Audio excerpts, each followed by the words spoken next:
ॐ ज्ञानतिमिरान्धस्य ज्ञानञ्जनशलाकया चक्षुरुन्मीलितं येन तस्मै श्रीगुरुवे नमः।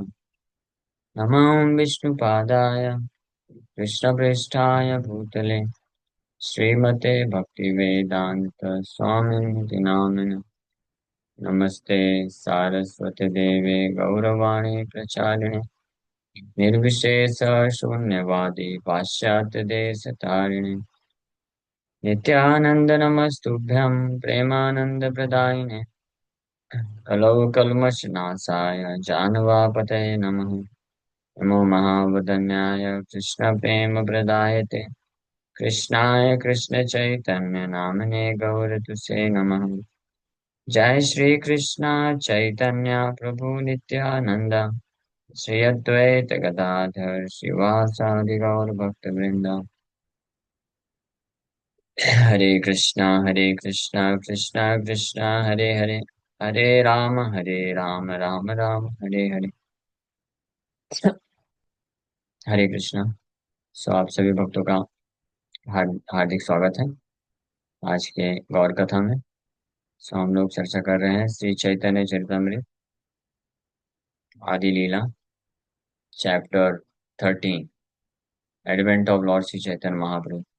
चैतन्य महाप्रभु का प्राकट का लीला इस अध्याय में वर्णन किया जा रहा है। जन्म बाल्य पौगंड कैशोर युवा काले हरि नाम लय आइला प्रभु नाना छले।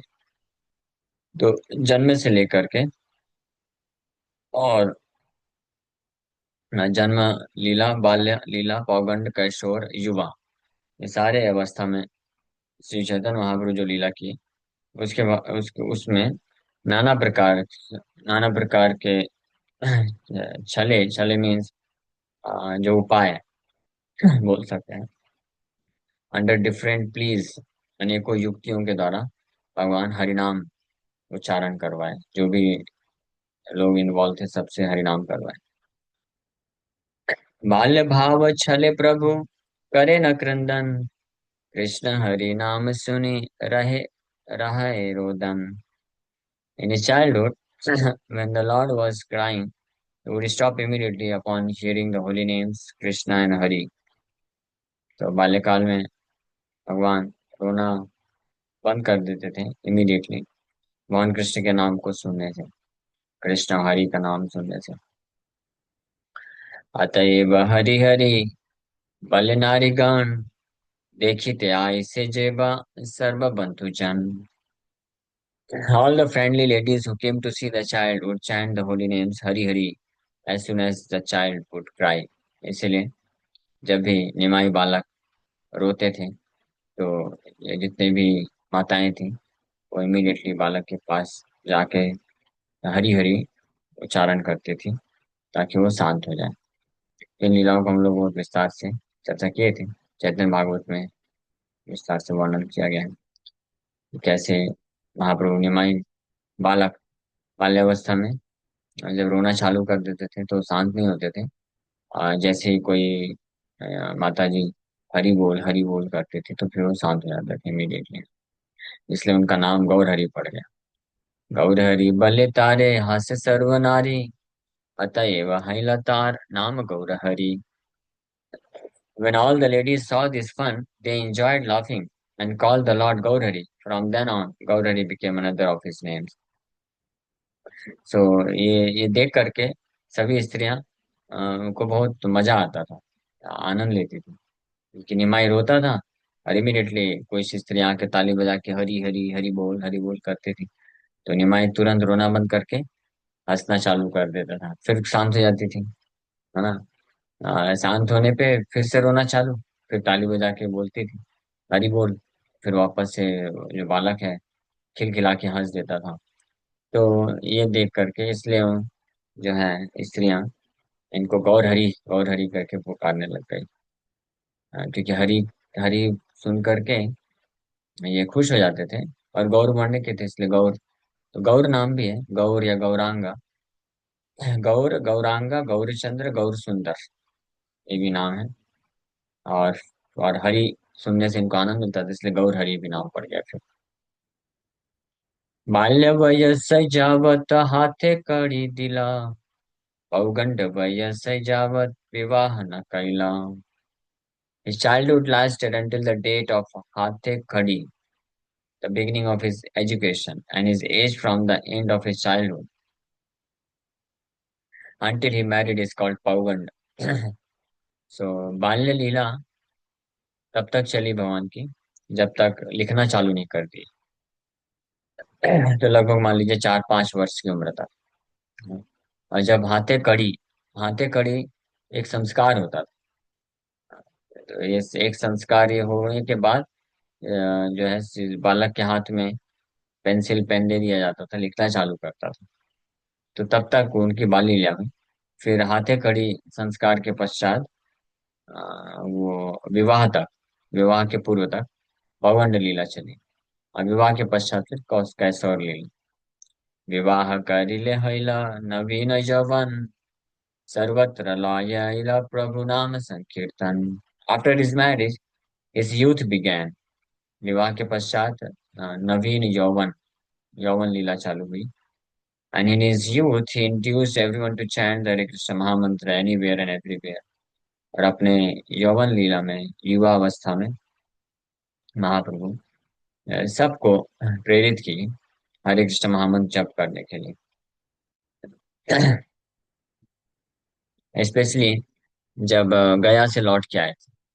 गया गए महाप्रभु अपने पिताजी का श्राद्ध करने के लिए. वहां पे ईश्वरपुरी से भेंट होती है. और फिर उनसे मंत्र दीक्षा प्राप्त करके उसके बाद तो वो निमाई पंडित, निमाई वैष्णव बन जाते हैं. शुद्ध वैष्णव के लक्षणों को प्रकट करना चालू कर देते हैं. पौगंड वयसे पढ़े न पढ़ान शिष्य गणे, सर्वत्र करे न कृष्ण नाम मेरा व्याख्याने. सो ड्यूरिंग हिज पौगंड एज, यानी जब विवाह के पूर्व में, पढ़ाई के दौरान, निमाई पंडित के रूप में, he became a serious student and also taught disciples. बहुत ही गंभीर विद्यार्थी बने. और अपने शिष्यों को भी सिखाए शास्त्र. In this way he used to explain the holy name of Krishna everywhere. और शिक्षा के टाइम पे भगवान जो है पौगंड लीला में भी कृष्ण के नाम को हर जगह सिखाते थे. सूत्रवृत्ति पांजी टीका कृष्ण ते तात्पर्य, शिष्येर प्रतीतः प्रभाव आश्चर्य. When teaching a course in grammar, Vyakaran, and explaining it with notes, Sri Chaitanya Mahaprabhu taught his disciples about the glories of Lord Krishna. जब अपने शिष्यों को सिखाते थे व्याकरण और इसके व्याख्या करते थे, तो चैतन्य महाप्रभु भगवान कृष्ण की महिमा का वर्णन करते थे. अपने शिष्यों को कृष्ण की महिमा सुनाते थे. कृष्ण के अलग अलग नाम सुनाते थे. All explanations culminated in Krishna. सारी की सारी व्याख्याएं कृष्ण में ही जाकर के संपूर्ण होती थी. And his disciples would understand them very easily. thus his influence was wonderful. और इस माध्यम से उनके शिष्य जो है सब कुछ बड़े आसानी से समझ लेते थे. और इस प्रकार से उनका प्रभाव बहुत ही अद्भुत था. यानी व्याकरण पढ़ाते थे. जैसे आप में से कुछ लोगों ने अगर व्याकरण पढ़ा होगा, तो व्याकरण में अनेकों प्रकार के जो है पद होते हैं. उसको क्या बोलते हैं, अ, ये पठंती, पठती, पठान, ऐसे करके भूल गया. तो ये सब जो है अलग अलग शब्दों के इस्तेमाल से सिखाया जाता है. प्लूरल और पास्ट प्रेजेंट फ्यूचर के अलग अलग. पास्ट प्रेजेंट फ्यूचर टेंस में कोई शब्द किस प्रकार से परिवर्तित होता है, ये सब सिखाना. फिर धातु सिखाना, ये सारी चीजें. तो ये भगवान चैतन्य महाप्रभु कृष्ण नाम पे सिखाते थे. और इसके द्वारा सारे शिष्य जो है बड़ी आसानी से व्याकरण समझ जाते थे. यानी कृष्ण कॉन्शियसनेस तरीके से सारे कोर्स किए जा सकते हैं. इसीलिए प्रभुपाद जी इस्कॉन स्टैब्लिश करने के कुछ समय पश्चात गुरुकुल स्टैब्लिश किए, स्थापित किए. और उसमें शास्त्रीय शिक्षा सिखाते थे. ये भागवत ग्रंथ, इंग्लिश, मैथमेटिक्स, और ये प्रिंसिपल्स ऑफ भागवत, ये सिखाते थे. और प्रभुपाद जी एक्सपेक्ट किए थे, ये बोले, और जो कि सत्य भी हुआ कालांतर में, कि जो भी इस स्कूल से बच्चे पढ़ के निकलेंगे तो मॉडर्न स्कूल से निकले पढ़ के निकले हुए बच्चों से कम नहीं होंगे, इंटेलिजेंस में, शार्पनेस में, उनके कार्य करने के कुशलता में। हम्म, तो बस हमको, जैसे मॉडर्न एजुकेशन सिस्टम जो है, वो जो पढ़ाया जाता है वो वास्तविकता में यूज नहीं होने वाला है।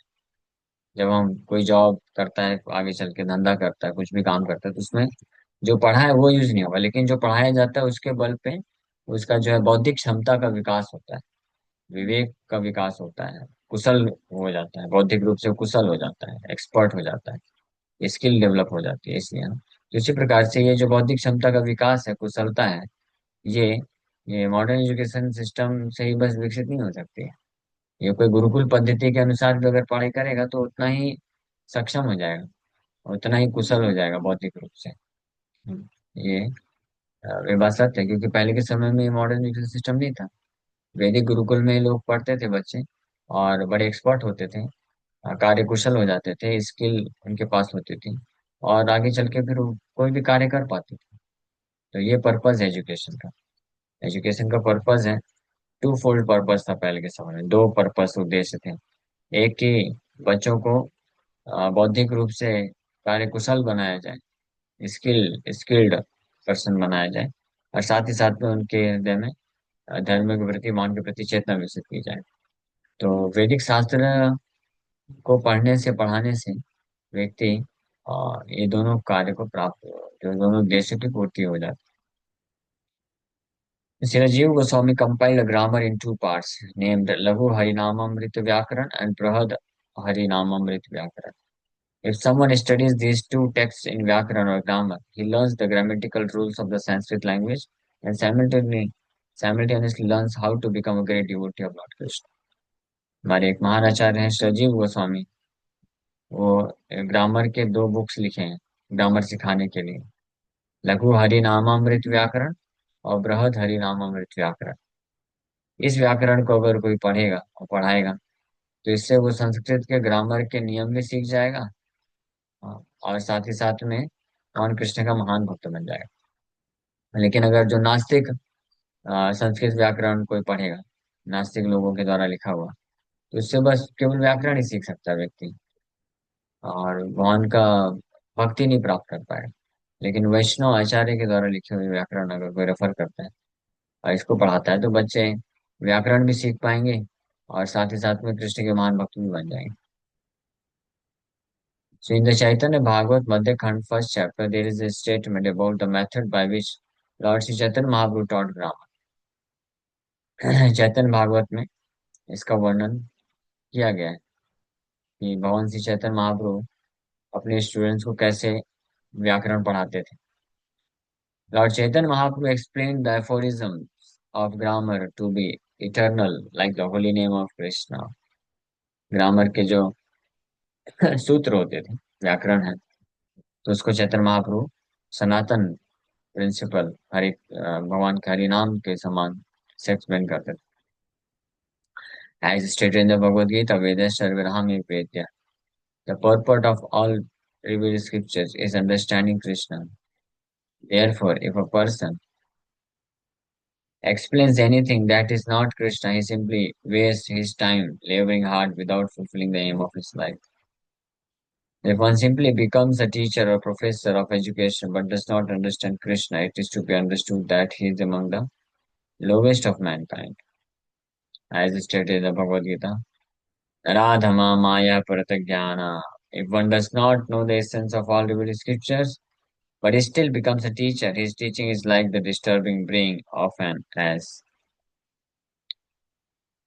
इसलिए जो व्यक्ति, क्योंकि सारे शास्त्रों का निष्कर्ष है, निचोड़ क्या है, वेद सर्वे रहाम ये वेद्यो, सभी वैदिक शास्त्रों के अध्ययन के पश्चात जितना भी ज्ञान है, वेद मतलब ज्ञान, चाहे वो व्याकरण हो, साहित्य हो, और कोई भी ज्ञान हो, विज्ञान का चीज हो, और गणित हो, एस्ट्रोलॉजी हो, एस्ट्रोनॉमी हो, एनीथिंग, ये सब वेद का जो अंतिम उद्देश्य है, वास्तविक उद्देश्य है भगवान कृष्ण को जानना। तो अगर कोई व्यक्ति कोई भी शास्त्र शिक्षा पढ़ाते समय भगवान कृष्ण को एक्सप्लेन नहीं करता, उनके अलावा कुछ अस्तित्व में है, ऐसा करके एक्सप्लेन करते हैं। तो केवल अपना समय व्यर्थ गवा रहा है और हार्ड लेबर कर रहा है बिना अपने जीवन के लक्ष्य को प्राप्त किए। हाँ, इसलिए ये जरूरी है कि हम भगवान कृष्ण भावना भावित होकर के पढ़ें और पढ़ाएं। सूत्र वृत्ति पांजी टीका कृष्ण के तात्पर्य शिष्य प्रतीत है प्रभाव आश्चर्य। जारे देखे तारे कहे कह कृष्ण नाम, कृष्ण नाम में भसाइला नवद्वीप ग्राम।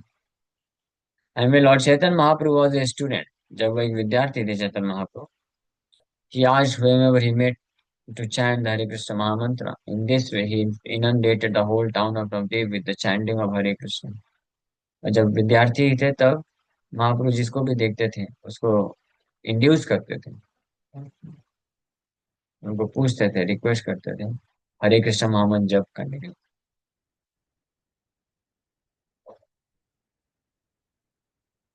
इस तरीके से पूरे नवदीप नगर को हरे कृष्ण महामंत्र से वो आप्लावित करती।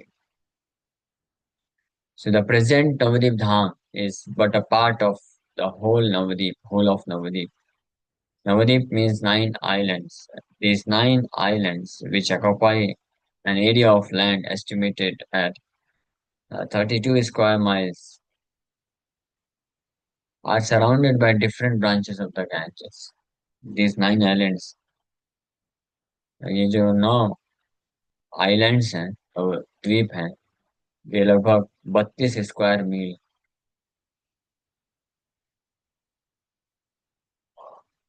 सॉरी 32 स्क्वायर मील का जगह कवर करते हैं। ये सारे नाइन आइलैंड्स जो हैं, गंगा के डिफरेंट डिफरेंट जो शाखाएं हैं, ब्रांचेस उससे घिरे हुए हैं। In all nine of those islands of the Navadvip area, there are different places for cultivating devotional service. It is stated in Srimad Bhagavatam that there are no Vida Bhakti, nine different activities of devotional service. तो नवद्वीप में nine islands हैं, और in nine islands पे एक एक island में एक एक जो है ये भक्ति का एस्पेक्ट है वो कल्टीवेट किया जाता है। श्रवणम जो सीमंत द्वीप है वो श्रवणम के लिए, श्रवणम श्रवणम कीर्तनम विष्णु स्मरणम पाद सेवनम अर्चनम वंदनम दास्यम सख्यम आत्मनिवेदनम। There are different islands in Navadvip area for cultivation of these nine varieties of devotional service. They are as follows. ये नवद्वीप कितने हैं इनके नाम बताएंगे। अंतरद्वीप, अंतरद्वीप जो है सबसे मेन द्वीप है, मध्य में है, और इसमें यहाँ अंतरद्वीप के अंदर ही मायापुर है। और मायापुर में योग पीठ है, श्री चैतन्य महाप्रभु का जन्म स्थान। और मायापुर में ही इस्कॉन का एक विशाल मंदिर बन के लगभग तैयार हो चुका है। सो अंतरद्वीप, दूसरा है सीमंत द्वीप, गोद्रुम द्वीप, मध्य द्वीप, कोला द्वीप, ऋतु द्वीप, जानु द्वीप, मोदद्रुम द्वीप एंड रुद्र द्वीप। These now islands. According to the settlement map, our ISKCON Navadvip center is situated on the Rudradvip island. Below Rudradvip is Antardvip. Below Rudradvip in Antardvip is Mayapur. There Sri Jagannath Mishra, the father of Chaitanya Mahaprabhu, used to reside. In all these different islands, Lord Chaitanya Mahaprabhu, as a young man, used to lead his Sankirtan party. He thus inundated the entire area with the waves of love of Krishna. ये जितने भी different islands हैं, Chaitanya Mahaprabhu as young man वहां पे जा करके संकीर्तन party, संकीर्तन आयोजन किया करते थे। यहाँ पे उन्होंने रुद्र द्वीप के नीचे अंतरद्वीप है, और वहां पे मायापुर, मायापुर में योग जगन्नाथ मिश्र का घर है, योग पीठ, यहाँ पे चैतन्य महाप्रभु जन्म ली। तो इस्कॉन जो नवदीप सेंटर है वो रुद्रद्वीप आइलैंड में है, but ISKCON temple main temple I think Mayapur में आता। एनीवे, बट चेक कर लेंगे। तो ये नौ द्वीप है। नौ विधा भक्ति कल्टीवेट करने के लिए एक एक द्वीप डेडिकेटेड है। सुजाने देखे तारे कहे, कह कृष्ण नाम, कृष्ण नाम में बसाइल नवदीप ग्राम। जिसको देखते थे उसको कृष्ण का नाम बोलते थे।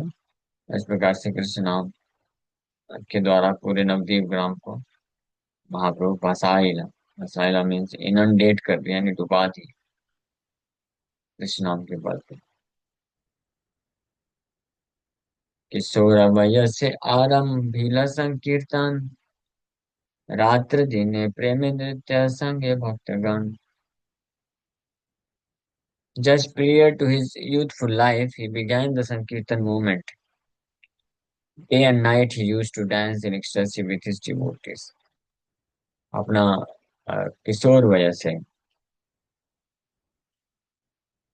किशोर वयस से मीन्स युवा अवस्था के पूर्व का जो, prior to his youthful life, विवाह के पूर्व जो कुछ समय है उसको किशोर अवस्था बोलते हैं। 16, 17, 18 साल ऐसा उम्र। तो उस समय महाप्रभु संकीर्तन आंदोलन प्रारंभ कर दिए और दिन रात बहुत ही भावपूर्ण तरीके से अपने भक्तों के साथ मिलकर के नृत्य किया करते थे और इस प्रकार से संकीर्तन आंदोलन का प्रचार प्रसार किया। नगरे नगरे भ्रमे कीर्तन करिया, बसाइला त्रिभुवन प्रेम भक्ति दिया। The Sankirtan movement went on from one part of the town to another as the Lord wandered everywhere performing Kirtan. ये संकीर्तन मूवमेंट जब महाप्रभु अपने कैशोर अवस्था से चालू किए और विवाह के पश्चात इसको और विस्तृत रूप में लेके गए, और फिर संन्यास के बाद इसको बृहद रूप में लेके गए, और फिर अपने सेनापति भक्त प्रभुपाद जी के माध्यम से इसको महाबृहत, बृहत्तर, बृहत्तम रूप में लेके चले गए। हाँ।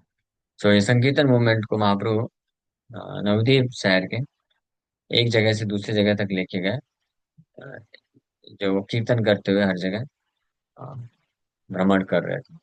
इस प्रकार से कृष्ण प्रेम का वितरण करते हुए पूरे जगत को डुबा दिए। So one may raise the question how all three worlds became inundated with love of Krishna. पूरे त्रिभुवन को महाप्रभु कृष्ण प्रेम से डुबा दिए। Since Chaitanya Mahaprabhu performed Kirtan only in the Navadip area, the answer is that Lord Sri Chaitanya Mahaprabhu is Krishna himself. The entire cosmic manifestation results from the Lord's first setting it in motion. Similarly, since the Sankirtan movement was first set in motion 500 years ago by Sri Chaitanya Mahaprabhu's desire that it spread all over the universe, the Krishna consciousness movement, in continuity of that same motion, is now spreading all over the world. And in this way, it will gradually spread all over the universe. With the spread of the Krishna consciousness movement, everyone will emerge in an ocean of love of Krishna.